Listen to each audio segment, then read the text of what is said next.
every brand needs to be mindful, very purpose-led. Ya kalau nggak kitanya yang being mindful, ya pasti kita akan keseret. You just need to do aja, do dulu and do your best. And you make mistakes. You make mistakes, Nggak ya. apa-apa. Tapi di titik-titik yang tepat, then You reflect back. You evaluate. Living your values and purpose diterjemahin ke tim tuh gimana? Nah, secara filosofi juga kayaknya lebih masuk Altruva ini. What gitu. was the philosophy behind the name? Di industri estetik yang dipenuhi trend and instant transformations, banyak brand hadir untuk sekedar merespon momentum, bukan untuk bertahan. Tapi jarang kita bertanya, is it driven by intentions or just reacting to the market? In this episode, we explore what happens when a brand starts from a clear, intentional point of view and how it stays authentic di tengah gempuran virality, konten, dan promo. Because at the end of the day, branding is not about chasing what's next. It's about earning trust over time.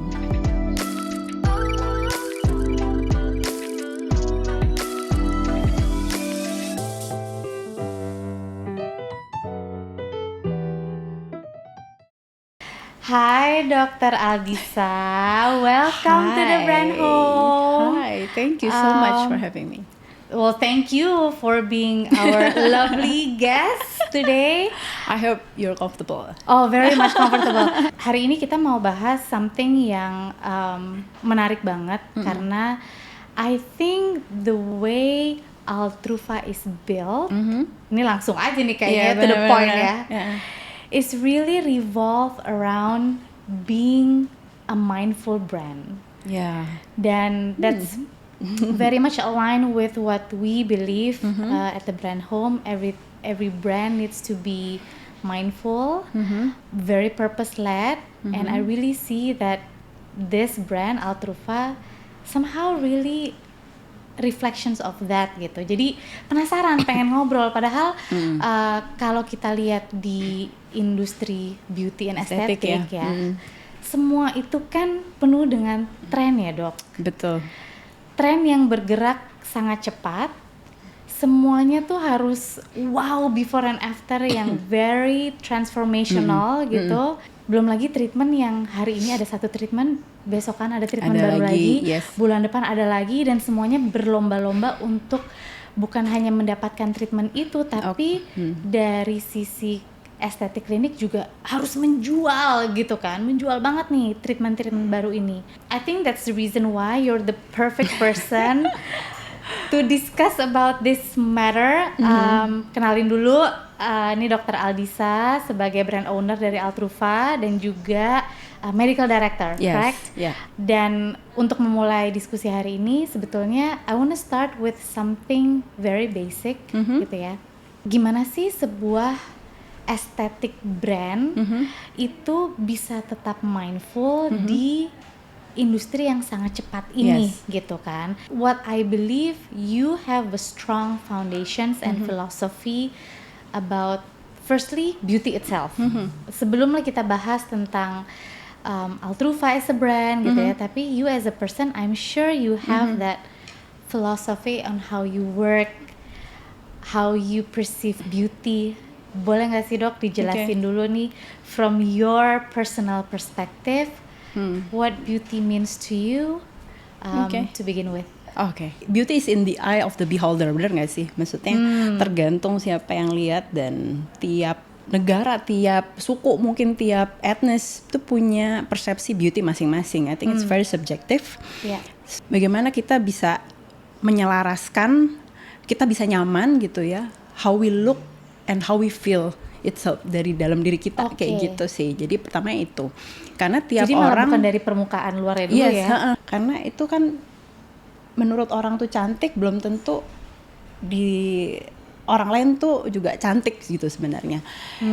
Dan hal itu tuh bisa dinilai dari kita seberapa detik kita lihat orang itu, kita bisa lihat ini orang cantik apa enggak gitu. Jadi kalau misalnya dari udah langsung punya persepsinya ya? Seperti itu gitu. Pernah lihat nggak orang cantik gitu ya, cuma dia tidak nyaman gitu misalnya dengan diri dia. Akhirnya yang dipersepsikan orang ini awkward, mungkin bukan cantik gitu.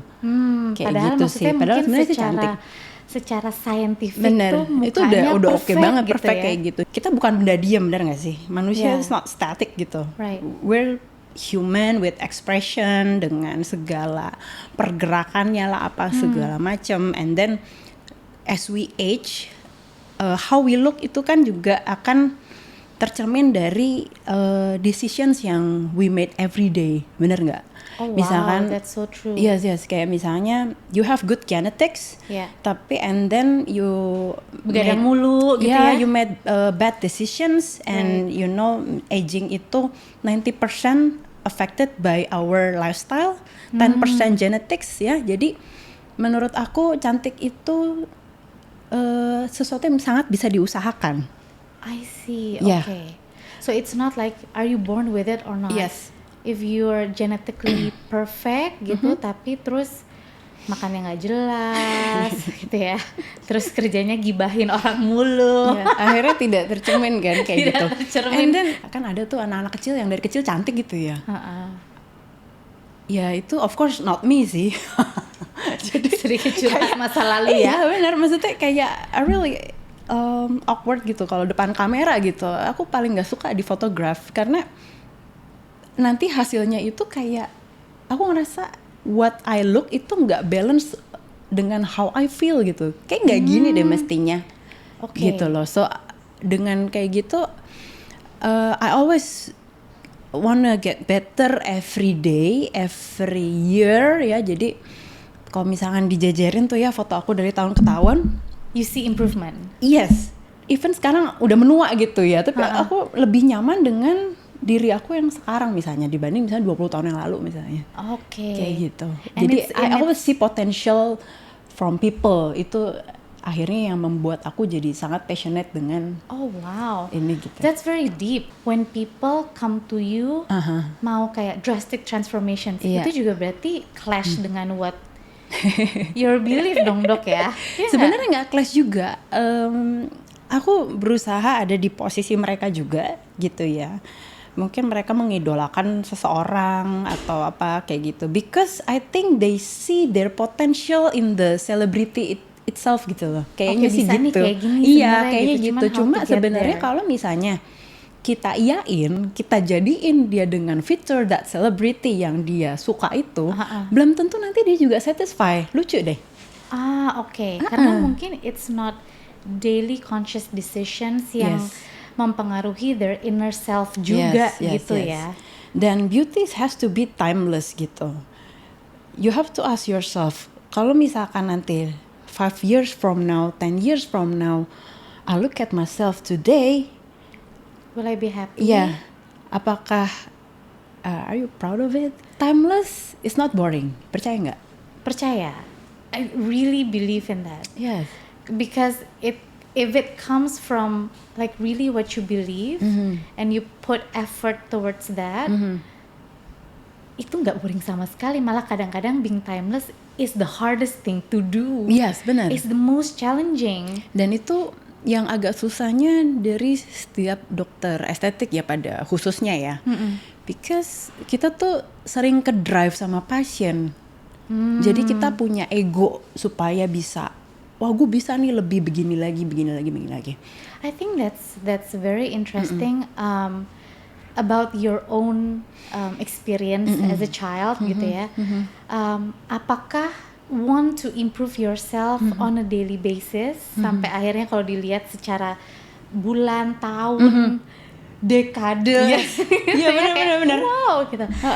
Apakah itu yang membuat Dr. Aldisa tertarik masuk ke beauty industry, estetik, become a medical practitioner di situ? Oke. Kalau dari medical practitioner-nya sendiri sih emang apa ya? Karena dulu anak 8 kalau nggak jadi dokter masuk teknik gitu ya. Oke, jadi bingung By mau jadi society. apa, by society, takut di peer judgment. Anak 8 loh, anak akhirnya 8 udah ini jadi ternyata. dokter ya kan, tapi waktu udah jadi dokter kayaknya nggak ada station yang menurut aku menginspire lah. Oh jadi the first time you study sebagai dokter belum kepikiran tuh untuk Belum jadi sih. estetik dokter. Pokoknya belum. anak 8 dokter Iya. gitu ya. Uh-uh. Salah satu jalurnya Iya. nih. pas lagi kayak koas gitu kan, kita kan nyobain semua stase kan ya, ada ya obgyn lah, ya bedah lah, apalah segala macem. Aku jujur agak depressed dengan kehidupan hospital. I don't like it gitu. Okay. Jadi kayak what was the moment kayak ini nih gitu, estetik, masuknya ke estetik deh. Terus kayaknya waktu itu pas 13 tahun yang lalu when I started, belum kayak sekarang ya Al, kayak kalau sekarang kan kayak setiap pengkolan ada gitu ya istilahnya. Dulu actually as a aesthetic practitioner itu kayak dipandang sebelah mata lah. But you're saving the soul. Thank you. Loncat. Jadi ketika dipandang sebelah mata itu, but you push through it gitu. Iya. And at some point, did you fall in love with the industry or with the? I mean, you know, you don't like working in hospital, tapi when you go through day by day as dokter estetik gitu ya, how did you feel? Like what was the emotion behind? Percaya nggak, dulu tuh aku tuh belum fall in love banget with the industry sampai tahun 2018 sebenarnya. 2017 2018. Ya, itu quite sometimes kayak oke, kerja apa segala macam, tapi belum dapat esensinya nih, kayak apa sih yang menjadi challenge yang akhirnya push me yang segala macam ya. Jadi ada suatu purpose behind it kayak gitu. Itu tuh so kayaknya you just do kayak because just do gitu. Karena belum kayak dulu tuh mempelajari estetik itu nggak kayak sekarang, nggak gampang lah. Kalau sekarang tuh banyak sumbernya lah ya. Kayak conference sudah makin banyak. Kayak platform buat belajar, education platform tuh banyak lah sekarang. Jadi kalau dokter-dokter yang baru lulus sekarang yang mau jadi dokter estetik itu sekarang penelitiannya udah mateng, terus industrinya juga udah benar-benar pesat gitu loh.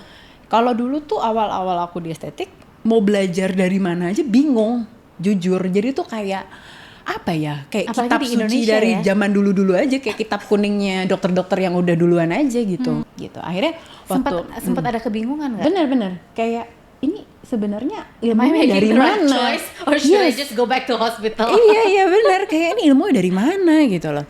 Tapi akhirnya pas lagi tahun 2018 itu aku pertama kali dikirim ke waktu itu conference internasional pertama aku ke MWC Taiwan kalau nggak salah.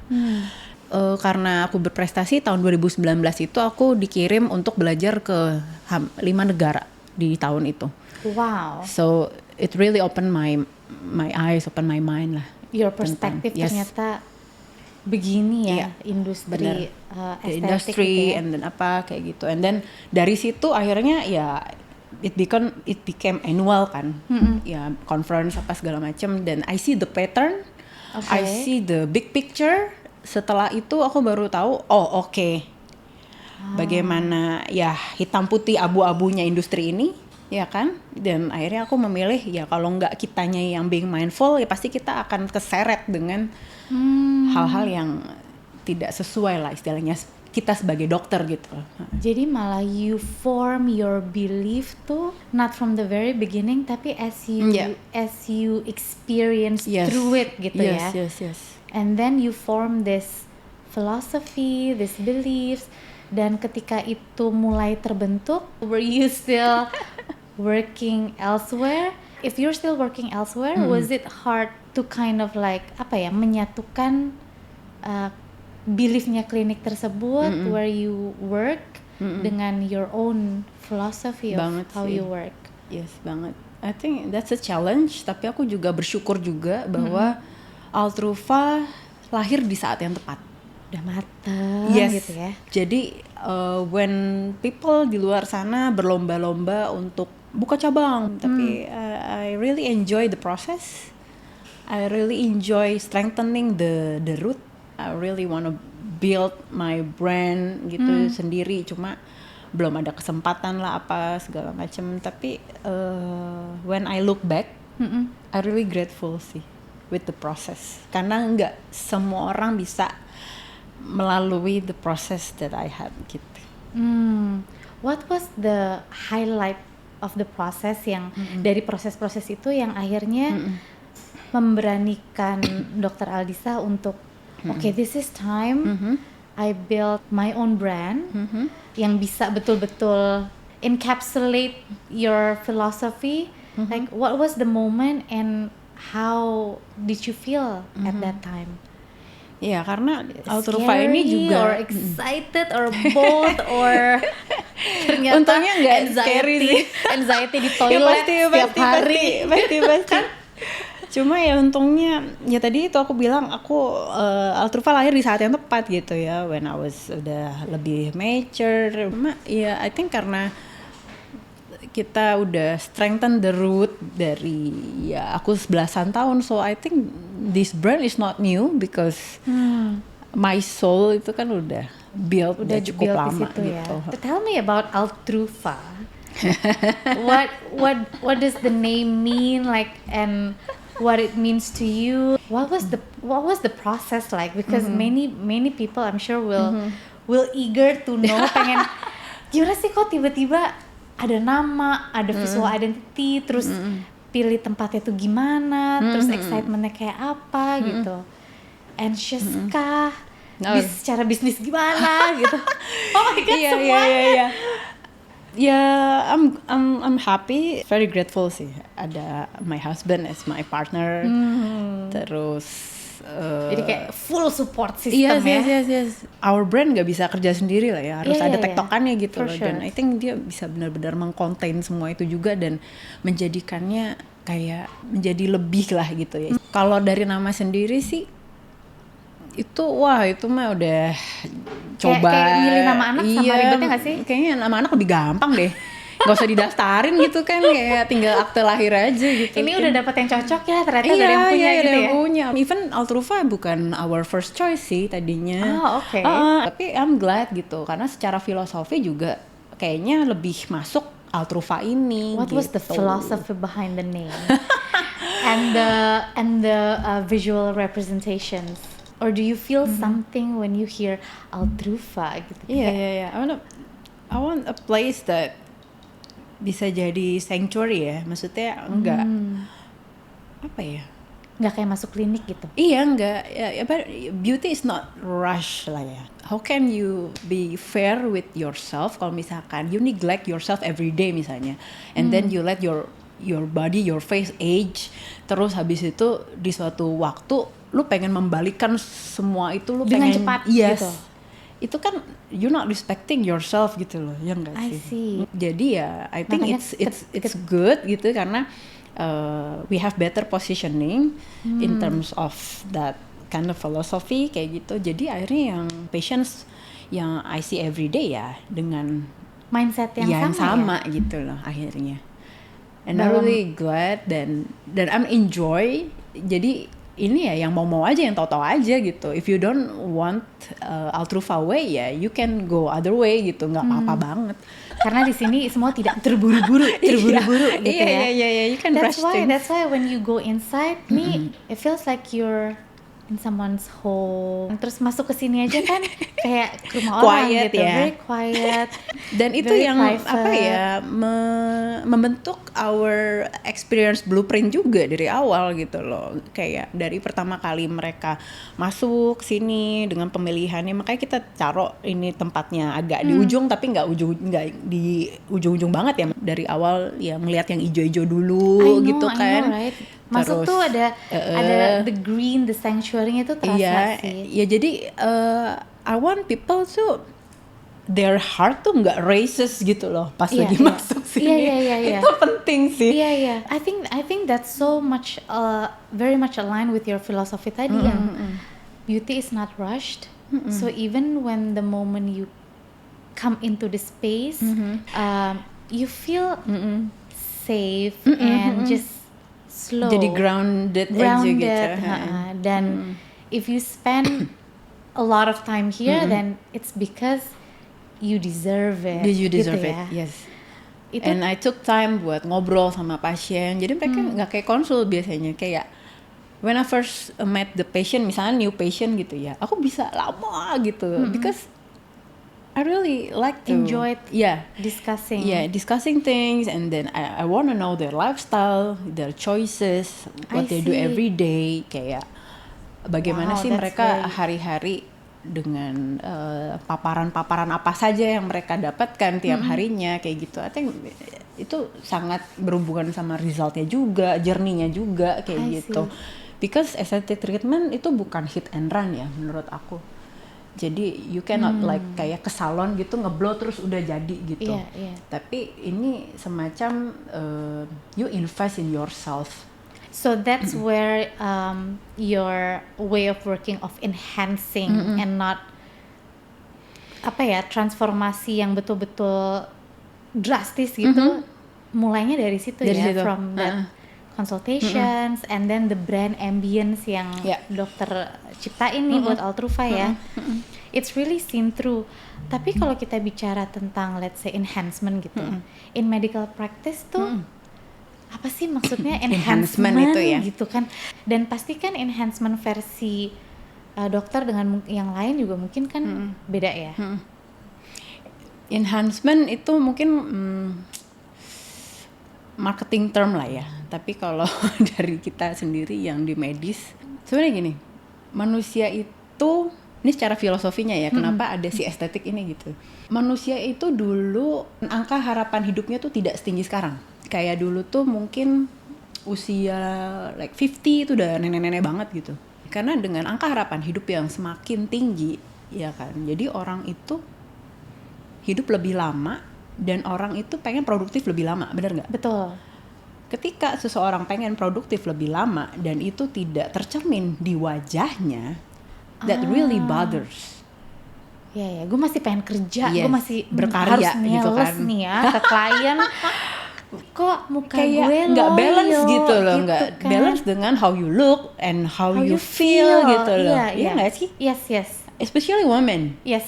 Menopause hits us differently. We know that collagen as the main components of our skin itu dari umur kita 25 itu kan berkurang. Udah menurun ya? Iya, sekitar 1-2% lah a year. Itu kalau kita lifestyle-nya bagus.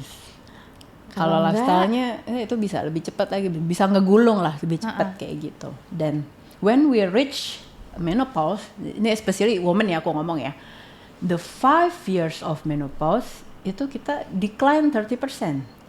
Oh my God. Yes, itu what I say to my patient every day.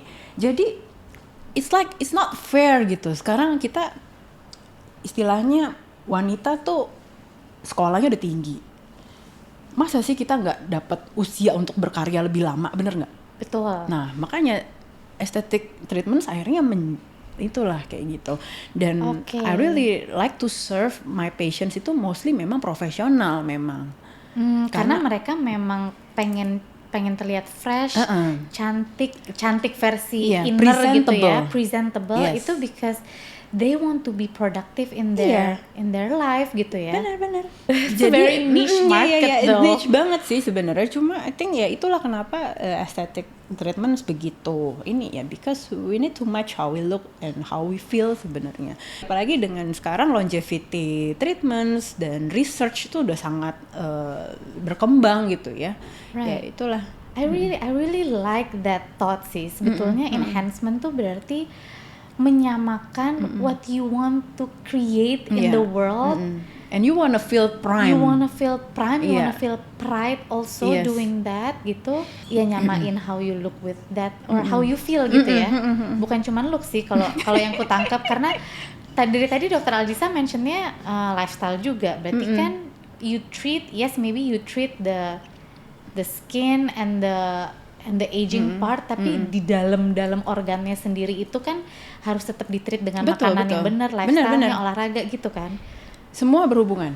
Nggak bisa, nggak mungkin kita gempur terus. Iya, kita gitu gempur ya. terus. Tapi dia makan gorengan terus nih tiap hari. Iya. And you have to remember, semua device apapun itu, ya, secanggih apapun, itu depends on your wound healing process, your body response. Oke. Ya kan? Jadi maksudnya jangan kemakan marketing lah istilahnya. Boleh kita ngikutin tren, kayak misalkan aku selalu mempelajari terus lah ada apa sih kayak gitu. Tapi apakah aku harus membeli semua device baru? No. Semua treatment estetik pada dasarnya we stimulate the collagen, right? And if your body is not good enough to produce that, then why bother gitu ya? As a main components of your skin, the collagen, I did the not elastin, know that. gitu. Kupikir mesin-mesin itu bisa kayak betul atau enggak diinjek apa namanya salmon DNA langsung enggak ya ternyata. It's not that magic. Semua ada mekanismenya, semua ada prosesnya. So if you're not in a healthy state juga, ya sebetulnya bisa dibilang how can your body enhance that juga ya? Because you have to remember, as we age, kita ada low chronic grade inflammation. Kita ngomongnya ya dengan apapun yang kita konsumsi, mostly ya, karena oke lah kita ngomongin tentang radikal bebas, polusi lah apa segala macam. Tapi yang paling gampang dari yang kita makan aja deh. Yang kita bisa kontrol yang gitu kita ya? bisa kontrol, yang emang paparannya banyak lah tiap hari kita at least makan 3 kali sehari misalnya. Iya. Dan dengan snackingnya apa segala macam.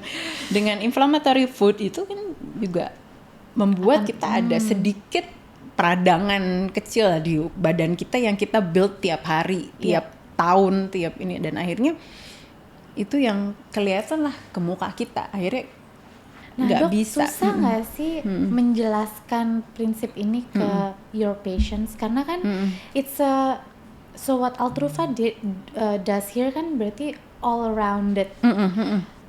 Is it hard to educate patients atau membuat mereka sadar bahwa no, it's not just my hand, or it's not just the machine, it's you, and beauty is never rush, you have to change the lifestyle also. Kalau mau cepet pasti bisa, tapi apakah akan long term hasilnya? Nah itu tanda tanya. It's in you, it depends on you. Oke, jadi bukan berarti ya udah kalau mau langsung kelihatan hasil tuh nggak bisa. Itu I can do instant result pastinya, tapi sustainability-nya itu ya. Karena kamu tuh tidak hanya hidup untuk hari ini, ya nggak sih? Iya. Ya mungkin kalau kita panjang umur, we don't know, 5 to 10 years kita masih ada di dunia ini. What you want to treat yourself, kayak mau kayak gimana sih kita mau nge-treat diri kita. Aku juga kadang-kadang makannya juga pengen makan yang sesuka hati juga gitu loh ya. Tapi let's not make it a habit gitu kan. 70-30 lah atau 80-20 lah gitu. 80% lo bagus, 20% ya indulgence. Boleh lah gitu ya. Iya, kayak gitu. Yang manis sekali-sekali. Tapi gitu. kan at least mereka tahu daripada nggak ada yang ngasih tahu. Iya. Iya kan, orang kan mikirnya kesehatan itu sendiri, estetik itu sendiri, padahal mereka nyambung. And I think that's something yang mendasari how you build the Altruva brand ini juga ya, gimana caranya supaya that understanding tuh complete gitu kan. Tapi mau nggak mau nih ya dok ya, kalau kita lihat di luar sana trennya ya, tetap ya trend, it's very trend driven, terus viral treatment, and you have a very strong foundation and philosophy, and I really admire that, karena ya hal-hal seperti itu tuh kadang kita nggak sadari gitu, bahwa all the little things yang akhirnya jadi bikin all these tiny habits yang bisa build your character as a person gitu kan, yang akhirnya juga bisa merubah everything gitu secara lebih sustain. Yes. Cuman di luar sana gempuran promo tuh jujur ya, kalau lagi ada treatment baru tuh kan biasanya suka muncul tuh ya di IG Reels 50% Ramadan sale, ini semuanya tuh sale gitu, padahal it's a aesthetic treatment loh.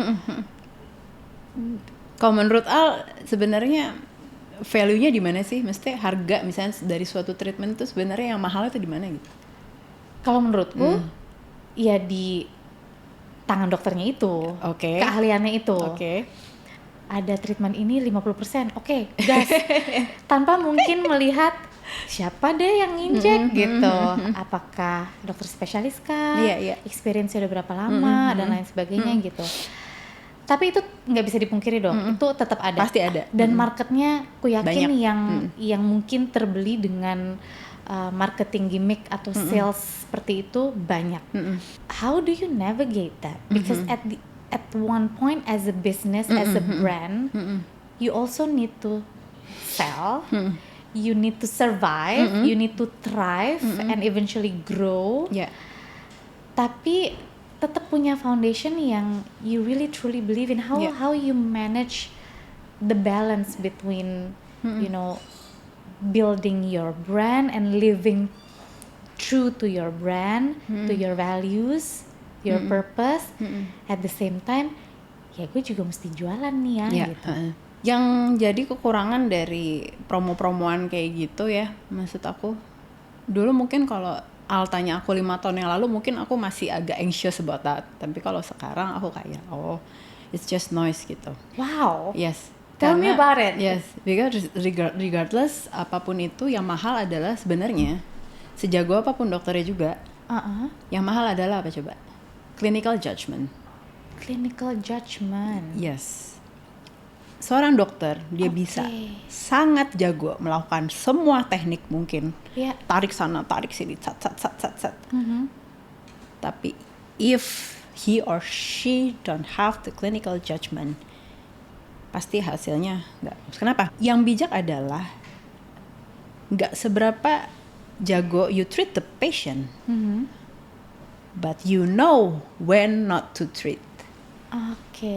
Yeah, and you know when you treat again, when is the interval, terus bagaimana you orchestrate the treatment 1B, A, B, C, D, itu yang nggak semua orang bisa.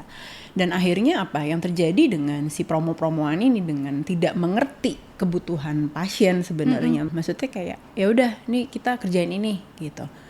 Terus nanti dia belanja lagi di klinik yang sebelahnya. Oh, ini nih yang bagus, ini tanpa mengetahui bahwa ternyata dari treatment A ke treatment B mungkin terlalu deket. The injection ternyata tidak synergistic, ternyata di layer yang salah. And then semakin sering banyak tangan yang ikut campur di muka kita, akhirnya jadi apa? Jadinya nggak karu-karuan gitu, jadi udah banyak tangan sampah, gitu ya, tong sampah. Bener, sorry tuh saya, aku nggak mau bilang jadi tong sampah, cuma itu aku yang bilang. Yes. Saya yang bilang sebagai pasien. Iya kan, maksudnya kayak you can imagine, ini tambah ini, padahal sebenarnya kalau di total investmentnya gede juga ya, tapi diskon satu. Dan ingat lagi bahwa yang namanya sesuatu yang udah ditaruh di muka kita itu tuh nggak bisa tiba-tiba you reverse it like make up gitu loh. Misalkan kita di make upin nggak cocok, hapus aja dong. Kita usia 50 dengan usia 30 itu pasien pasti respon kulitnya pasti beda. Usia 30 kamu treatment apa aja kayaknya oke. Langsung celing gitu. Kayaknya cakep banget gitu kan. Karena apa yang tadi aku bilang, kolagennya masih banyak. Respon kulit ketika pondasi kita masih bagus, itu mau diapain juga bagus. When you hit like 40, 50 dan seterusnya, nggak bisa. Karena apa? Karena pondasinya aja dia udah ini. Gimana caranya kita mau ngebenerin dengan satu single treatment di mana pondasinya yang jadi root cause-nya itu nggak dibenerin. Ya akhirnya cepet hilang. Nggak mau treatment itu lagi. Akhirnya yang salah treatmentnya, akhirnya yang salah dokternya, akhirnya yang salah kliniknya. Mungkin karena diskon nih makanya nggak kan? Gitu ya. Mungkin karena diskon nih, ya itu beda lagi. Aku juga nggak mau ngejudge bahwa itu produk yang digunakan bermasalah ya. I don't know gitu. Cuma as we age, as we have more complex situation, nggak bisa sesimpel itu matematikanya gitu. Jadi sebetulnya judgment itu yang paling penting ya. Sesales-salesnya suatu bisnis estetika gitu ya, apalagi sudah medis ya. Kan kita bukan salon ya. Kita mesti berpegang lagi yang paling basicnya deh, we as a doctor deh. Waktu kita sumpah dokter apa sih? Pertama, do no harm, jangan membahayakan. Itu kita ngomongin safety. Kalau kita tahu itu treatment bagus banget tapi tidak safe buat pasien, then don't do it. Mungkin safe buat pasien A tapi belum tentu safe buat pasien B yang ada contraindication yang we don't know. Balik lagi clinical judgment. And then second one, beneficence. Bermanfaat nggak? Efektif nggak buat pasien? Oke, treatmentnya safe. Oke, treatmentnya nggak akan menyebabkan komplikasi. Tapi apakah the patient will get benefit from the treatment? If it's not, then don't do it. Kayak Jadi gitu. sebetulnya judgment not to do a certain treatment itu Yes. yang mungkin jadi bayaran mahal gitu sebenarnya. Iya ya, itu egonya itu sih. Ego itu ya. So sekarang udah nggak worry ya tentang. Yeah, because I have my own plan for my patient yang bisa kayak bekerja bareng aku, ya. Jadi kita sebagai provider juga nggak cuma pasien yang memfilter dokter, tapi kita juga memfilter pasien sebenarnya secara tidak langsung ya, dengan our positioning, dengan itu. Akhirnya kita bersama-sama dengan patient yang mau bekerja sama dengan kita, dengan journey kita yang sudah kita bikin bareng-bareng. Jadi you build that partnership, the protocol, and walk through and guiding the patients through that experience, yes. ya gitu ya, care journey-nya. Yeah.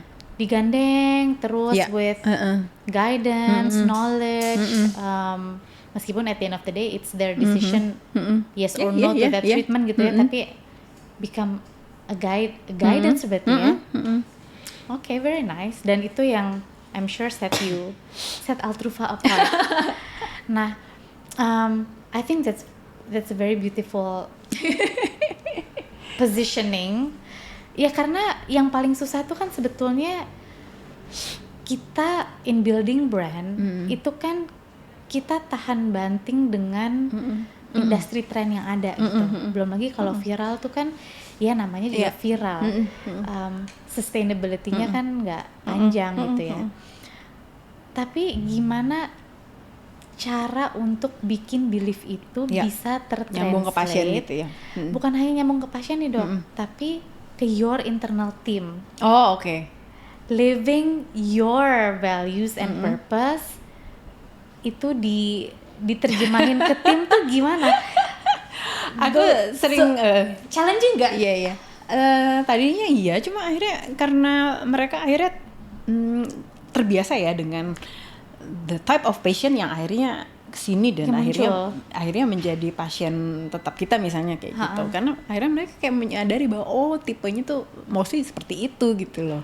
Jadi yang red flag kayak gimana biasanya sih nggak ke kita, alhamdulillah gitu. Itu gitu. udah tersortir dengan sendirinya ya gitu loh. Jadi I think sebuah brand itu kalau misalkan you confident with your positioning apa segala macam, ya you need to set the value and the price out of it gitu, jangan dibalik gitu loh. Kayak lu mau jual apa sebenarnya, apa sesuatu hal apa, strength apa yang lo punya gitu. Misalnya aku liatin kan kayak pasien-pasien yang maunya yang udah umurnya udah cukup ya tuir banget lah ya, tapi mau instan gitu, yang mukanya ditarik gitu. Tapi ternyata apa coba yang terjadi gitu ya? Ya bekas jahitannya banyak lah, maksudnya yang dan mungkin healing prosesnya jelek karena kulitnya juga nggak pernah dirawat gitu kan, maunya instan doang maksudnya dari tahun ke tahun sampai dia umur segitu dia nggak pernah perawatan apapun dan cuma depends on the surgery misalnya kayak gitu. Aku jadi liatin lifestyle-nya juga mungkin kayak gitu. Aku liatin ke tim aku kayak gitu ya. Even my patient yang akhirnya doing facelift tetap maintenance di aku juga karena mereka tahu kita nggak bisa memudahkan kulit dengan surgery, bener nggak? You need to build it, you earn it gitu. Itu hasil yang itu hasil yang bertahun-tahun harus makan ini terus aja, ayo terus treatmentnya juga yang gitu ya. Mana yang bener kayak gitu. Itu semua berawal dari judgment juga gitu loh. If you treat somebody yang udah aging, you have to be very careful, ya kan? Karena kalau udah aging, wajah kita nggak bisa cepet bounce back lagi kayak dulu kita masih muda. Mungkin waktu umur 20-an, 30-an mau iseng-iseng cobain A, B, C, D masih aman lah ya. Semua kalau masih muda kan masih banyak muda, keisengan emang. Beda ya. Kayaknya langsung bagus, langsung tirus gitu kan Al. Cuma begitu dikenain ya ke pasien umur 50. Tapi ya menarik sih Al, jadinya pasien-pasien yang ke aku juga mostly yang profesional, kemudian udah 40 plus kebanyakan gitu. Jadi ya akhirnya terbentuk dengan sendirinya kayak gitu. Tapi kalau untuk ke internal team sendiri, you mentioned earlier sekarang udah nggak susah untuk aligning itu, awalnya iya. Awal-awalnya kesulitannya tuh kayak gimana sih? And then do you have any medical doctors as well yang bekerja di Altrufa? Was it hard to find ya. the right partner atau Sebenarnya gimana tuh? nggak susah ya, cuma kayak maybe what I do like every day itu just being too specific aja sih. Jadi kayak kan harus berusaha ya mencapai jadi kesempurnaan. kayak I try to not kayak scrutinize anything sih. Jadi aku sekarang juga ada yang part time bareng aku juga kayak gitu, dan she still shadowing gitu ya, tapi aku berusaha Jadi banyak belajar dari dirimu ya. Iya kayak gitu, tapi itu proses lah kayak gitu. Ada challenge nggak sih untuk make sure that maybe she understands your philosophy, or apakah she's joining you because you guys click with the philosophy? Karena kan ada yang emang oh ternyata cocok dari awal nih, atau oke, ini orang mungkin mau belajar tapi harus filosofinya harus diinjekin terus nih day by day Aku gitu. kayak melihat diri aku sendiri ya, kayak maybe awal-awal di estetik gitu ya, kayak 10-13 tahun yang lalu gitu kan, pastinya belum ada filosofi yang gimana lah kayak gitu, just kerja aja gitu. Cuma kayak gitu I think pelan-pelan ya, yang penting secara value she has good values, terus anak-anak juga punya good values gitu. Kalau misalkan memang ada yang secara value as a decent person, human being lah maksudnya, kita nggak ngomongin brand, nggak usah Altrufa ngomongin dulu brandnya gitu dulu ya. deh, tapi kalau misalkan kita bersama orang-orang yang memang baik lah ya istilahnya, dan mau berusaha bareng-bareng kayak gitu. Dan kadang-kadang kan ada juga yang suka banding-bandingin lah ya pas segala macem ya, nggak cuma pasien tapi juga our tim juga kayak member, gitu ya. Akhirnya ya seleksi alam sih Al. Dan aku tipe orang yang tidak terlalu apa ya istilahnya, nggak terlalu bawa ke hati gitu loh. Semua profesional aja kalau kayak memang gitu. nggak cocok, nggak align, itu it's okay ya, gitu. I hire slow, fire fast. Very nice. Tapi ingat beauty is never rushed. Tapi but I fire fast. Enggak sih, nggak fast gimana, cuma I have kayak certain inilah ya, Iya, kayak certain hal-hal checklist certain checklist yang I can tolerate and what I cannot tolerate. If you cannot tolerate Ya udah gitu. Dan aku lebih apa ya, sayang sama the rest of the team yang memang apa ya, yang emang mereka niat mau bekerja grow dan sama-sama, berkarya ya. terus bareng-bareng ya. I'll have to protect them, right? Right. Kayak gitu aja. So I think that's some of the things you learn about yourself juga ya along the way ya. Membangun Iya. bisnis, membangun brand. Yes. Jadi kayak makin bukan hanya do inner work ke branding, tapi do inner work ke self, nggak Banget sih? sih, banget. Awal-awal pasti kayak masih yang aduh nih gimana nih gitu kan. Cuma lama-lama kayak apalagi udah dapat flow-nya kayak gitu ya. I think makin lama I think this journey it's really worth it and beautiful. Wow. One last questions before we end. In the future, well nggak usah jauh-jauh lah, in the near future gitu. When people say the name Altrufa, without saying Altrufa itu punya teknologi apa, Yes.